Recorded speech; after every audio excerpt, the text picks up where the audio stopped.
तो केजरीवाल की जमानत पर सुनवाई के दौरान सुप्रीम कोर्ट की तरफ से यह अहम टिप्पणी की गई है कि जेल में रखा जाना अपवाद है, बेल नियम है, जेल अपवाद। कोर्ट जमानत पर शर्त तय कर सकती है, यह कहा गया।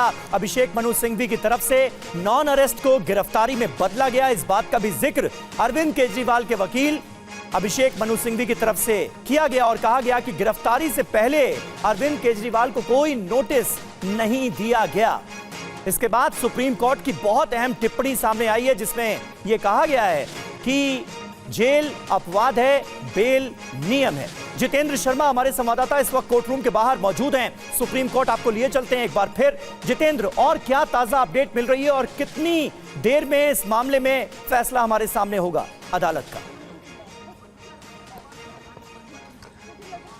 जी बिल्कुल, देखिए आधा घंटा बीत चुका है। लगातार जो अभिषेक मनु सिंघवी है, अरविंद केजरीवाल के वकील, वो सुप्रीम कोर्ट में अपनी दलीलें रख रहे हैं और साथ ही कोशिश अभिषेक मनु सिंघवी की तरफ से यह है कि जो सीबीआई की गिरफ्तारी है आबकारी घोटाले में अरविंद केजरीवाल की, उसको किसी भी तरीके से अवैध घोषित किया जा सके, यानी कि उसको अवैध ठहराया जा सके। और उसी कड़ी में अभी फिलहाल अभिषेक मनु सिंघवी की तरफ से कहा गया कि गिरफ्तारी से पहले कोई भी नोटिस नहीं दिया गया था अरविंद केजरीवाल को, यानी कि सीधे तौर पर जो नियम है उनका उल्लंघन सीबीआई की तरफ से किया गया। और यह भी बोला गया अभिषेक मनु सिंघवी की तरफ से कि 41A के तहत नॉन अरेस्ट को गिरफ्तारी के मामले में बदल दिया गया, जिस पर जस्टिस सूर्यकांत की तरफ से क्या कहा गया कि जब आप हिरासत में हैं और अगर दोबारा गिरफ्तार कर रहे हैं तो आपको अदालत की अनुमति की आवश्यकता है। बाकायदा जस्टिस सूर्यकांत की तरफ से ये सीबीआई को कहा गया है। तो यानी कि जिस वक्त आप जेल के अंदर हैं, ईडी की गिरफ्तारी हो चुकी है और अगर आप दोबारा गिरफ्तार करते हैं अरविंद केजरीवाल को, अगर दूसरी जांच एजेंसी जैसे कि सीबीआई ने किया,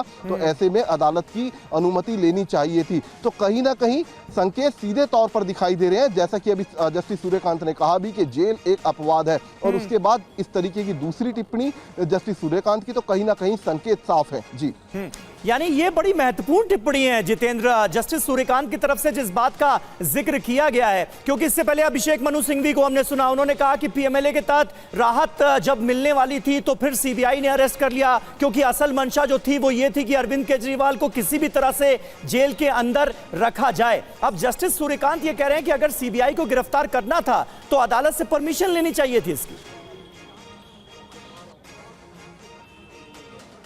जी बिल्कुल, देखिए साफ तौर पर कहीं ना कहीं ये साफ दिखाई दे रहा है कि दरअसल अभिषेक मनु सिंघवी ये कहना चाहते हैं या अदालत को ये बताना चाहते हैं कि जो अरविंद केजरीवाल की गिरफ्तारी हुई वो राजनीति के तहत हुई। गिरफ्तारी पूरे तरीके से अवैध थी, क्योंकि 26 जून को जिस वक्त सीबीआई ने अरविंद केजरीवाल को तिहाड़ जेल में उनसे पूछताछ की थी, जिस वक्त वो ईडी गिरफ्तार कर चुकी थी और न्यायिक हिरासत में वो जेल के अंदर मौजूद थे, उसी दौरान जब सीबीआई पहुंची, पूछताछ की उनसे, सीबीआई ने हवाला दिया कि उनसे 100 करोड़ रुपए के लेन देन के बारे में पूछा गया साउथ लॉबी से। इसके अलावा जो 44 करोड़ 45 लाख रुपए गोवा इलेक्शन के दौरान उस रिश्वत के पैसे में से इस्तेमाल किया गया, उसके बारे में उनसे पूछा गया। कोई स्पष्ट जवाब अरविंद केजरीवाल ने नहीं दिया। तो उसके बाद उनकी आबकारी घोटाले में सीबीआई ने गिरफ्तारी जरूरी समझी और गिरफ्तारी उनकी की गई।